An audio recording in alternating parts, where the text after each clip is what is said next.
Հայաստանի Հանրապետության մեծարգո վարչապետ, պարոնայք գեներալներ, սպաներ, սիրելի հայրենակիցներ, հարգելի գործընկերներ։ Հայաստանի Հանրապետության բանակը նշում է իր կազմավորման 34-րդ տարեդարձը։ Մեր կառավարությունը 2022 թվականից ի վեր բազմապիսի մարտահրավերների պայմաններում որդեգրել է բանակի խորքային կերպափոխման և համակարգային բարեփոխումների հստակ ճանապարհային քարտեզ։ Կազմավորման ու կայացման դժվարին ուղի անցած Հայաստանի Հանրապետության բանակը հաղթահարելով վերելքների ու վայրեջքների, ձեռքբերումների ու ձախողումների շրջափուլերը այսօր կանգնած է որակապես նոր հանգրվանի առաջ։ 2022-ից 26 թվականների գործունեության հիմքում դրված է բանակի պրոֆեսիոնալացման, կառավարման արդյունավետության բարձրացման, մարդկային ներուժի զարգացման և զինծառայողի սոցիալական պաշտպանվածության ամրապնդման համապարփակ ռազմավարությունը։ Այս տարիների ընթացքում իրականացված հետևողական աշխատանքի արդյունքները հատկապես շոշափելի դարձան 2025 թվականին, որը մեր բանակի համար կարելի է բնութագրել որպես արդյունավետ և շրջադարձային տարի։ 2025 թվականին իրականացվեցին օրենսդրական և ինստիտուցիոնալ մի շարք փոփոխություններ, որոնք միտված էին պայմանագրային և ժամկետային զինծառայությունն առավել գրավիչ և շահեկան դարձնելու, պահեստազոր թիկունք բանակ կապն ամրապնդելու, բանակի պրոֆեսիոնալ անձնակազմը համալրելու, ռազմական կրթության որակը բարձրացնելու և այլ կարևոր ծրագրերի իրագործմանը, որոնք ապահովեցին շրջադարձային բարեփոխումներ զինված ուժերի տարբեր ուղղություններով։ 2025 թվականի առանցքային ձեռքբերումներից էր պարտադիր ժամկետային զինծառայության տևողությունը 18 ամիս սահմանելու մասին օրենսդրական փոփոխությունը։ Պարտադիր ծառայության ժամկետի կրճատումը բանակի կերպափոխման հայեցակարգում և կառավարության ծրագրում ամրագրված նպատակ էր, որը հնարավոր դարձավ զինվորական ծառայության գրավչության բարձրացման, պայմանագրային ծառայության ընդլայնման, արհեստավար սերժանտական և հրահանգիչների համակարգերի ներդրման, ռազմական կրթության ոլորտում տեղի ունեցած բարեփոխումների, կենսաթոշակային իրավունքի պահպանման պահեստազորայինների վերադարձի, զորակոչի գործընթացն ավելի արդյունավետ կազմակերպելու ուղղությամբ կատարված ծավալուն աշխատանքի, ատեստավորման համակարգի ներդրման և հատկապես Պաշտպան հայրենիաց ծրագրի արդյունավետ իրագործման շնորհիվ։ Այս բարեփոխումները բարձրացնում են զինվորական ծառայության գրավչությունը հասարակության աչքում, զինծառայությունը դարձնում են ֆիզիկապես և հոգեբանորեն պաշտպանված, ֆինանսապես շահեկան, բարոյապես արժանապատիվ։ Այսօր Պաշտպան հայրենիաց ծրագրի ներդրումից շուրջ 3 տարի անց ժամկետային երկամյա զինծառայությունից հնգամյա պայմանագրային զինծառայության է անցել 4234 զինծառայող։ Այս թիվն էական նվաճում է պրոֆեսիոնալ անձնակազմով բանակը համալրելու և զինված ուժերի պաշտպանունակությունը բարձրացնելու ճանապարհին։ Հավելեմ, ծրագրի շարունակականությունն ապահովելու նպատակով օրենսդրական նոր նախաձեռնությամբ նախատեսվում է հնգամյա պայմանագրից հետո հաջորդ 2 կամ 5 տարվա պայմանագիր կնքած զինծառայողներին 2 տարվա դեպքում 1.5 միլիոն, իսկ 5 տարվա դեպքում 5 միլիոն դրամ պարգևավճար վճարել։ Այս համատեքստում ես մեծապես կարևորում եմ ատեստավորման ինստիտուտի ներդրումն ու զարգացումը, որը ֆինանսական բարելավման ու բարեկեցության լրացուցիչ աղբյուր լինելուց զատ մասնագիտական գիտելիքները կատարելագործելու և ծառայողական ավելի բարձր արդյունքների հասնելու լուրջ խթան է։ Պատահական չէ, որ ատեստավորմանը մասնակցած զինծառայողների 73%-ը հատել է անցողիկ շեմը, հնարավորություն ստանալով իր աշխատավարձին հավելել 205,000-ից մինչև 470,000 դրամ գումար։ Հարգելի գործընկերներ, 2022-ից 26 թվականները բարեփոխումների առանցքային ուղղություններից մեկը ռազմական կրթությունն է։ Քանի որ այն ռազմավարական նշանակություն ունի բանակի համար և զինված ուժերի ապագայի հիմնաքարն է, բանիմաց, կիրթ, բարոյական բարձր հատկանիշներով տոգորված սպայակազմ ունենալու կարևոր նախադրյալներից մեկն է։ Կրթական ծրագրերը բարեփոխելուն զուգընթաց մենք իրականացրել ենք մի շարք միջոցառումներ ռազմական կրթօջախների դիմորդների հոսքն ավելացնելու, ռազմական կրթությունը և սպայի ծառայությունը առավել գրավիչ դարձնելու համար։ Օրինակ, ռազմական ակադեմիայի գերազանցիկ կուրսանտների կրթաթոշակը հասցրել ենք մինչև 175,000 դրամի։ Խրախուսել ենք գիտելիքն ու բարձր առաջադիմությունը, ներդրել ենք ակադեմիայի շրջանավարտների բնակապահովման ծրագիր, բարեփոխում ենք շրջանավարտների ատեստավորման կարգը, ծառայության նշանակվելու պահից նրանց համարելով ատեստավորված։ Վերոհիշյալ նպատակաուղղված աշխատանքի շնորհիվ ներկայումս ռազմական ակադեմիայի կուրսանտների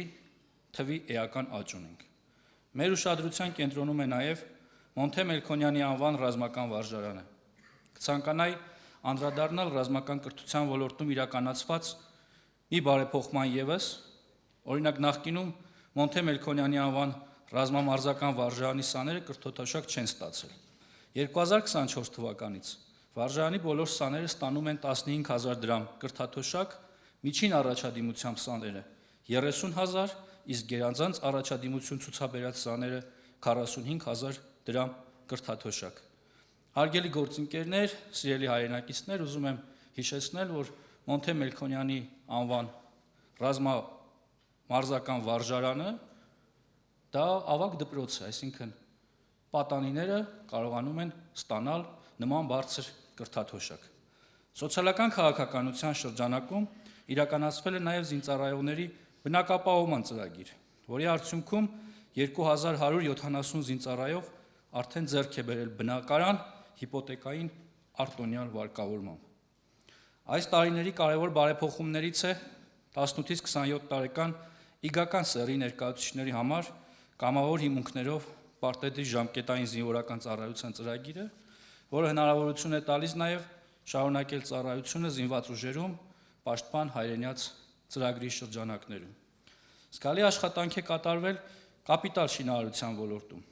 Ամրաշինական կենսապահովման կառույցների շինարարությունը, զորանոցաշինարարությունը 2025 թվականին ընթացել են մեծ արդյունավետությամբ, բարելավելով բանակային դիրքերի կահավորումը, զինծառայողների սոցիալ-կենցաղային պայմանները և դիրքային ծառայության հնարավորությունները։ Համեմատության եզր վերցնելով 2018 թվականը համառոտ անդրադառնամ շինարարական ծախսերին։ 2018 թվականին շինարարական ծախսերը կազմել են շուրջ 17 միլիարդ 718 միլիոն դրամ, իսկ արդեն 2025 թվականին Պաշտպանության նախարարության շինարարական ծախսերը կազմել են ուշադրություն 57 միլիարդ 702 միլիոն 154 հազար դրամ։ Կարծում եմ, սա էական փոփոխություն է և չի կարող չանդրադառնալ մեր սահմանների պաշտպանունակության վրա։ Բանակը շոշափելի ձեռքբերումներ ունի օրինապահության և կանոնադրային հարաբերությունների ամրապնդման գործում։ Զինվորական իրավապահ մարմինների և զորամասերի հրամանատարության համագործակցված աշխատանքի շնորհիվ զորքերում առանձնապես ծանր հանցագործությունների թիվը նվազել է։ 2025 թվականին բանակում ծառայության հետ կապված հանգամանքներում սպանության ոչ մի դեպք չի արձանագրվել։ Ադրբեջանի զինված ուժերի կրակոցի հետևանքով ոչ մի զինծառայող չի վիրավորվել կամ զոհվել, ինչը հաստատված խաղաղության ամենախոսուն։ Սա թերևս ոչ միայն բանակի պատմության աննախադեպ ձեռքբերում է, այլև Հայաստանի Հանրապետության պատմության մեջ կարևոր իրադարձություն։ Այնուամենայնիվ, կանոնադրային հարաբերությունների և միջանձնային բարքերի բարելավման նպատակով մենք 2026 թվականը հայտարարել ենք քրեական ենթամշակույթի դեմ պայքարի տարի և մեր ջանքերն ուղղելու ենք բանակում բիրտ արատավոր և քրեածին բարքերը բացառելու, կանոնադրային հարաբերությունները օրենքի առաջ բոլորի հավասարության սկզբունքն ու պատժի անխուսափելիության գաղափարն ամրապնդելու նպատակի իրագործմանը։ Հարգելի գործընկերներ, կարևորելով սպառազինության ձեռքբերման, շուկաների դիվերսիֆիկացման և բանակը ժամանակակից զենքերով և զինտեխնիկայով համալրելու գործընթացը 2022 թվականից ի վեր մենք հետևողական զարկ ենք տվել նաև տեղական ռազմաարդյունաբերության զարգացմանը։ 2022 թվականին պայմանագրերի ծավալը կազմել է 5,5 միլիարդ դրամ, իսկ 2025 թվականի դրությամբ այն հասել է շուրջ 170 միլիարդ դրամի։ Նաև առաջ անցնելով պիտի նշեմ, որ առաջիկայում քննարկվում է նաև ևս 150 միլիարդ դրամի նոր պայմանագրեր կնքելու հարցը, որը առաջիկայում կներկայացվի հաստատման։ Այսօր մեր զինուժի սպառազինությունը համալրվում է տեղական արտադրության այնպիսի զենքերով, որոնք բացառապես հայկական մտքի եւ տեխնոլոգիական ներուժի արգասիք են։ 2025 թվականն արդյունավետ էր նաեւ ռազմաքաղաքական համագործակցության ոլորտում։ Ընդլայնվել են միջազգային կապերը, խորացել է համագործակցությունը գործընկեր պետությունների հետ, նպաստելով Հայաստանի շուրջ անվտանգության միջավայրի կայունացմանը։ Առանձնահատուկ կարևորում եմ նաև զինվորական համազգեստի փոփոխությունը, որը խորհրդանշում է բանակի նոր դիմագիծը, նոր չափանիշները ու նոր որակը, արտահայտելով մեր ռազմավարական տեսլականն ու զարգացման ուղին։ Այսինքն մարմնավորում է մեր ձգտումները եւ մեր անցնելիք ճանապարհը։ 2026 թվականը կառավարության հնգամյա ծրագրի եզրափակիչ տարին է։ Այս տարիների ընթացքում մեր նպատակը եղել է եւ մնում է հստակ՝ ունենալ ժամանակակից, պրոֆեսիոնալ, կարգապահ եւ պաշտպանունակ բանակ։ Մեր տեսլականն է ունենալ բանակ, որտեղ զինծառայությունը ոչ թե պարտադրանք է, այլ գիտակցված ընտրություն, որտեղ զինծառայողը պաշտպանված է իրավական, սոցիալական եւ բարոյական հարթություններում, որտեղ ծառայությունն արժևորվում է հասարակության կողմից, իսկ զինվորական համազգեստ կրողը վստահ է պետության աջակցությանը։ Մենք ձգտում ենք ունենալ զինված ուժեր, որը ոչ միայն արդյունավետորեն կատարում է իր պաշտպանական առաքելությունը, այլև քայլում ժամանակի պահանջներին համընթաց, բաց է նորարարությունների առաջ եւ մշտապես կատարելագործվում է հանուն Հայաստանի Հանրապետության ինքնիշխանության եւ անվտանգության։ Շնորհավորում եմ բոլորիս Հայաստանի Հանրապետության բանակի կազմավորման 34-րդ տարեդարձի կապակցությամբ,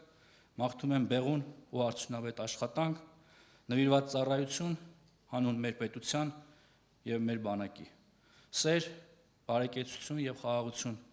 բոլորիս ընտանիքներին, փառք նահատակներին եւ կեցե Հայաստանի Հանրապետությունը։